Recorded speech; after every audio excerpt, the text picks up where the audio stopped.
दोस्तों नमस्कार। दोस्तों मैं दीपक कुमार श्रीवास्तव स्वागत करता हूं अपने इस चैनल पर।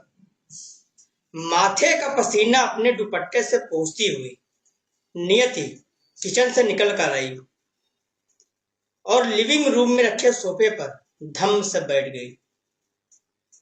थकान से पूरा शरीर दर्द कर रहा था उसका। सितंबर का महीना था और पितृपक्ष चल रहे थे। आज उसके ससुर जी का श्राद्ध था। बस थोड़ी देर पहले ही पंडित जी और कुछ रिश्तेदार भोजन ग्रहण करके घर से गए थे। सब ने उसके हाथ के बनाए भोजन की खूब तारीफ की थी। खासकर उसकी बनाई हुई खीर सबको खूब पसंद आई थी। सभी मेहमान तृप्त होकर गए थे। इस बात की संतुष्टि साफ झलक रही थी नियति के चेहरे पर।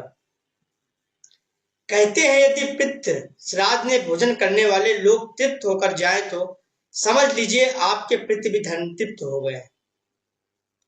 चलो खीर चखी जाए, मैं भी तो देखूं कैसी बनी है खीर, जो सब इतनी तारीफ कर रहे थे। बुदबुदाते हुए नियति एक कटोरी में थोड़ी सी खीर लिए वापस लिविंग रूम में आ गई। ड्राई फ्रूट से भरी हुई खीर वाकई बहुत ही संतुष्ट बनी हुई थी। वैसे नियति को मीठा ज्यादा पसंद नहीं था। पति और बच्चे भी मीठे से ज्यादा चटपटे व्यंजन पसंद करते थे, तो खीर घर में कभी कदार ही बनती थी। पर एक व्यक्ति थे घर में जो खीर के दीवाने थे। वो थे नियति के ससुर स्वर्गीय मणिशंकर जी। वे अक्सर अपनी पत्नी उमा से खीर बनाने को कहा करते और उमा जी भी खूब प्रेम से उनके लिए खीर बनाया करती। किंतु उमा जी के स्वर्गवास के बाद सब कुछ बदल गया। एक बार मणिशंकर जी ने नियति से कहा, बहू थोड़ी खीर बना दे, आज बहुत जी कर रहा है खीर खाने का। इतना सुनते ही नियति उन पर बरस पड़ी थी। क्या पिताजी, आपको पता है ना, घर में आपके अलावा और कोई खीर नहीं खाता। अब मैं स्पेशली आपके लिए खीर नहीं बना सकती। और भी बहुत काम करने रहते हैं मुझे घर पर, और बुढ़ापे में इतना चटोरापन अच्छा नहीं।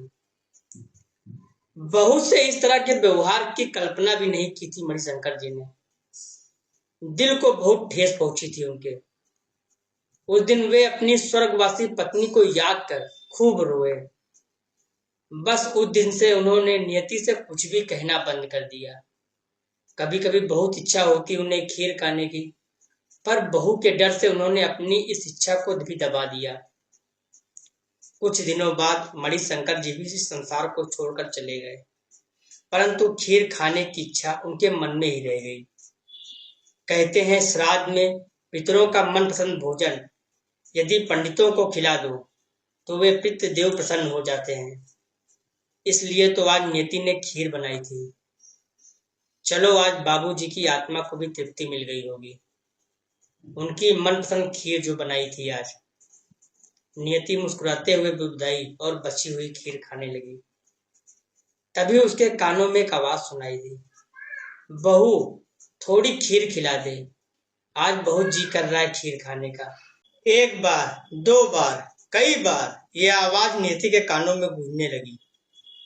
यह उसके ससुर जी की आवाज थी। नियति थर थर कांपने लगी। उसने सुना था कि पितृ पक्ष में पितृ धरती पर विचरण करते हैं। डर के मारे नियति के हाथ से खीर की कटोरी छटक कर जमीन पर गिर गई। उसने दोनों हाथ अपने कानों पर रख दिए। उसे अपने ससुर जी का किया हुआ दुर्व्यवहार याद आ गया। अनायास ही उसके आंखों से पश्चाताप की अश्रुधारा फूट पड़ी। अब कमरे में एक अजीब सी शांति थी। सब कुछ एकदम शांत। अशांत था तो केवल बस नियति का मन। वो अब ये जान गई थी कि जो तृप्त आप एक मनुष्य को उसके जीते जी दे सकते हैं, वो तृप्ति आप उसके मरणोपरांत हजारों दान पुण्य या पूजा पाठ से कभी नहीं दे सकते। इसीलिए बुजुर्गों को जीते जी सेवा मरणोपरांत श्राद्ध कर्म से बहुत बेहतर है।